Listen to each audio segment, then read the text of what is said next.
नमस्कार मित्रांनो, मी दीपाली आणि एक महत्त्वाची इन्फॉर्मेशन घेऊन आली आहे। न्यायालय जाहिरात ही जाहीर झालेली आहे।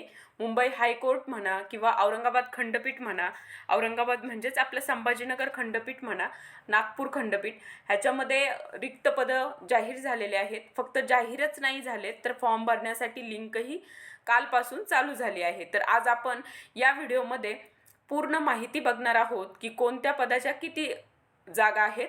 पण आज आपण आपल्या व्हिडिओमध्ये फक्त लिपिकची जाहिरात घेत आहोत की जागा किती आहेत, काय आहेत। तर लिपिकच्या 13,032 प्लस जागा आहेत।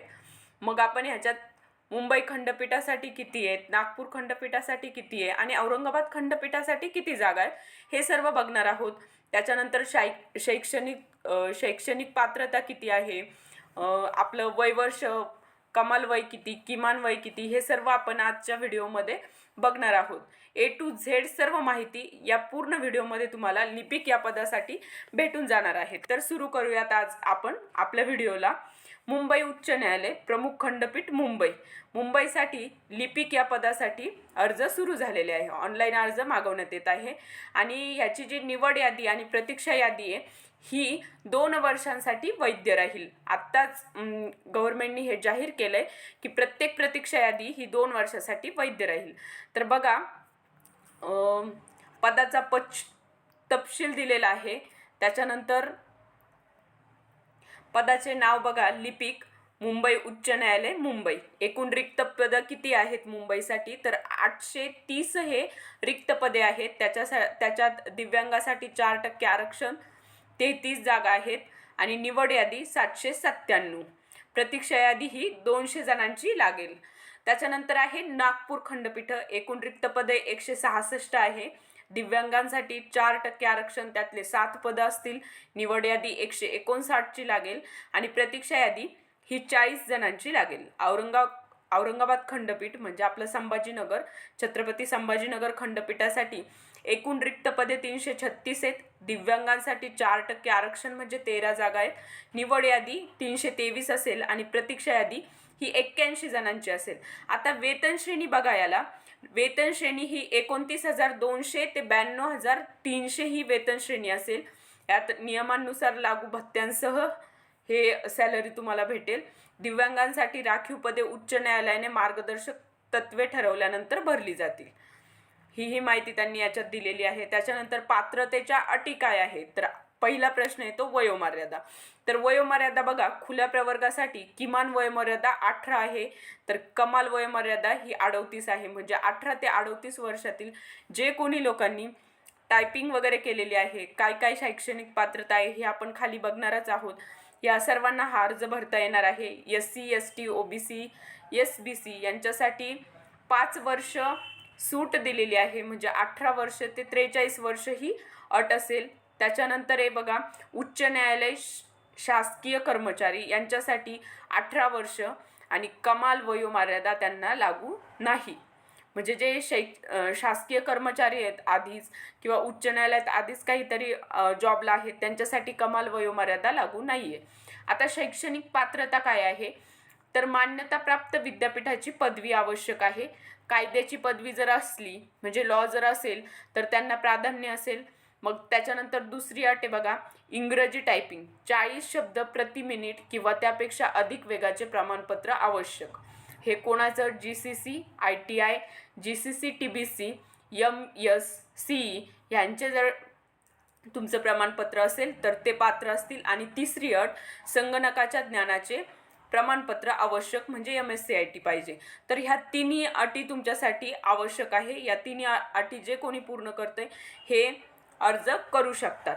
आता नियुक्तीच्या अटी काय आहेत तुमच्या, तर तुम्ही भारताचा नागरिक म्हणजे महाराष्ट्राचा आदिवासी असणे गरजेचे, करार करण्यास सक्षम म्हणजे करार पद्धतीवर काम करण्यास तुम्ही सक्षम पाहिजे, चारित्र्य व पूर्ववृत्त चांगले असणे, कोणताही फौजदारी गुन्हा तुमच्यावर नसला पाहिजे।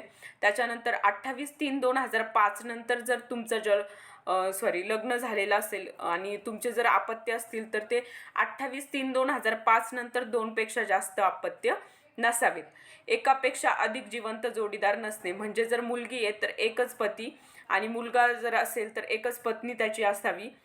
त्याच्यानंतर बघा, शासकीय न्यायालयीन सेवेत असलेले उमेदवार योग्य मार्गाने अर्ज करून ना हरकत प्रमाणपत्र NOC सादर करणे आवश्यक असेल. जर तुम्ही शासकीय किंवा न्यायालयीन सेवेत आधीच काम करत असाल तर तुम्हाला NOC सादर करावं लागेल. त्याच्यानंतर मराठी भाषा बोलता वाचता व लिहिणे आवश्यक आहे. निवड प्रक्रियेचे टप्पे काय असतील आता ते बघूयात आपण. पहिले असेल तुमची स्क्रीनिंग टेस्ट. स्क्रीनिंग टेस्टसाठी तुमचा कालावधी असेल 1 तास. किमान पात्र गुण तुमच्यासाठी फक्त 45 असतील आणि एकूण गुण 90. ह्याच्यासाठी पात्र गुण 45 असतील, पण यालाही मेरिट लिस्ट लागेल. त्या मेरिट लिस्टनुसार तुमची भरती ही करून घेतली जाईल. एकूण गुण तुमचे 90 असणार आहे. आता विषय, ह्याच्यात कोणते कोणते विषय असणार आहे ते किती मार्क्सला ते बघूयात. मराठीसाठी तुम्हाला 10 मार्क्स असतील. इंग्रजीसाठी तुम्हाला 20 मार्क्स असतील. मराठीचे 10च क्वेश्चन असतील, 10 मार्क्स असतील. इंग्रजीचे 20 क्वेश्चन, 20 मार्क्स. सामान्य ज्ञान 10 मार्क्स आणि 10च क्वेश्चन. सामान्य बुद्धिमत्ता चाचणी 20 मार्क, 20 प्रश्न. अंकगणित 20 मार्क, 20 प्रश्न आणि संगणकचे 10. असे तुमचे 90 मार्कची स्क्रीनिंग टेस्ट होईल.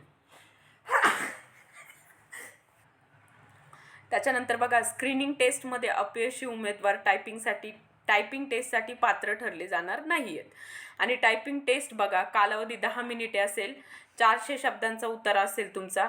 किमान पात्र गुण तुमच्यासाठी 10 हे किमान पात्र गुण असतील आणि एकूण गुण हे 20 असतील. त्याच्यानंतर तुमची व्हायवा होईल, म्हणजे मुलाखत होईल. मुलाखतसाठी 40 गुण असतील. याच्यासाठी काही पात्र गुण दिलेले नाही. एकूण मिळून तुमची मेरिट लिस्ट लागेल आणि मेरिट लिस्टनुसार तुमची पात्रता यादी लागेल आणि एक तुमची वेटिंग लिस्ट लागेल. त्याच्यानंतर अर्ज शुल्क किती आहे, तर अर्ज शुल्क हा 1000 रुपये आहे, जो तुम्हाला SBI कलेक्टद्वारे ऑनलाईन भरणे बंधनकारक असेल आणि शुल्क कुठल्याही परिस्थितीत परत मिळणार नाही आहे. ऑनलाईन अर्ज करण्याची अंतिम तारीख किती असेल, तर ती आहे 15/12/2025 सकाळी 11 वाजता ही अर्ज सुरू झालेत आणि अंतिम तारीख ही 5/1/2026 सायंकाळी 5 वाजेपर्यंत. प्रत्येक साईट ही रात्री 11 वाजेपर्यंत चालू असते, परंतु इथं लक्ष देण्यासारखी गोष्ट आहे की साईट फक्त संध्याकाळी 5 वाजेपर्यंत चालू असेल. मग साईट कोणती आहे बघा, साईट इथे मी दिलेली आहेत. कुणाला स्क्रीनशॉट काढून ठेवायचा आहे तो काढून ठेवा, नाहीतर मी तुम्हाला हा डिस्क्रिप्शनमध्ये ही साईट देऊन टाकेल. आणि फॉर्म कसा भरायचा आहे हेही तुम्हाला मी सांगणार आहे की मोबाईलवरूनच कसा फॉर्म भरायचा आहे. त्याच्यानंतर बघा, कागदपत्र पडताळणी होईल तुमची निवड यादी लागल्यानंतर. मग कागदपत्र पडताळणी तुम्हाला कोणते कोणते डॉक्युमेंट लागतील, तर जन्मतारीख पुरावा म्हणजे तुम्हाला शाळा सोडल्याचा दाखला वगैरे लागेल. त्याच्यानंतर शैक्षणिक प्रमाणपत्रे तुमचं, ग्रॅज्युएशन सर्टिफिकेट वगैरे लागेल. टायपिंग व संगणक प्रमाणपत्र, तुमची जी टायपिंग किंवा संगणक प्रमाणपत्र MSc सर्टिफिकेट लागेल.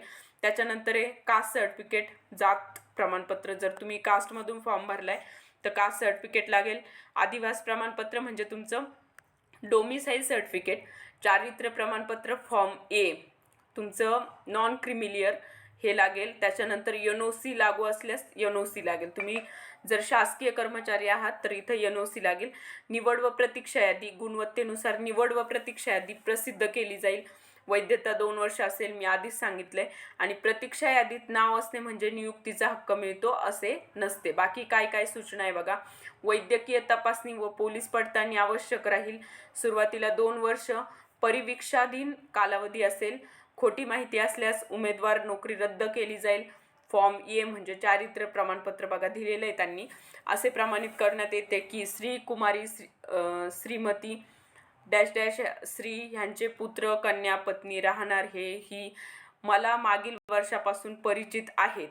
माझ्या माहितीनुसार व विश्वासानुसार त्यांचे तिचे चरित्र उत्तम असून शासकीय सेवेस अपात्र ठरेल असे काही त्यांच्या विरुद्ध नाही. ती माझे नातेवाईक नाहीत. म्हणजे कोणत्या नातेवाईकाकडनं हा फॉर्म भरून नाही घ्यायचा आहे, कुणाकडनं तरी हा फॉर्म भरून घ्यायचा आहे आणि हा तिथं सबमिट करायचा आहे. ठिकाण आणि दिनांक द्यायची, स्वाक्षरी, त्यांचं नाव, त्यांचा व्यवसाय असेल, त्यांचा पत्ता आणि मोबाईल क्रमांक असेल. ही होती आजची लिपिक या पदाची माहिती. आणि पुढचा व्हिडिओ आपला शिपाई या पदासाठी असेल. त्याच्यानंतर ड्रायव्हरच्याही पोस्ट आहेत, स्टेनोग्राफरच्या पोस्ट आहेत. या सगळ्याचा एक एक व्हिडिओ आपल्या चॅनलवर भेटून जाईल. माहिती आवडली असल्यास शेअर करा, सबस्क्राईब करायचा नसेल चॅनल तरी चालेल, तुम्हाला आपला व्हिडिओ बघायचा असेल तर दीपाली गागरे इन्फो या नावाने सर्च करा, आपला व्हिडिओ भेटून जाईल. आणि लवकरच आपण करंट अफेअर सिरीज चालू करत आहोत, तर ती सिरीज ही आपल्या प्लेलिस्टला भेटून जाईल. आणि ही सिरीज रोज सकाळी लाईव्ह असेल, सकाळी 8 वाजता. धन्यवाद.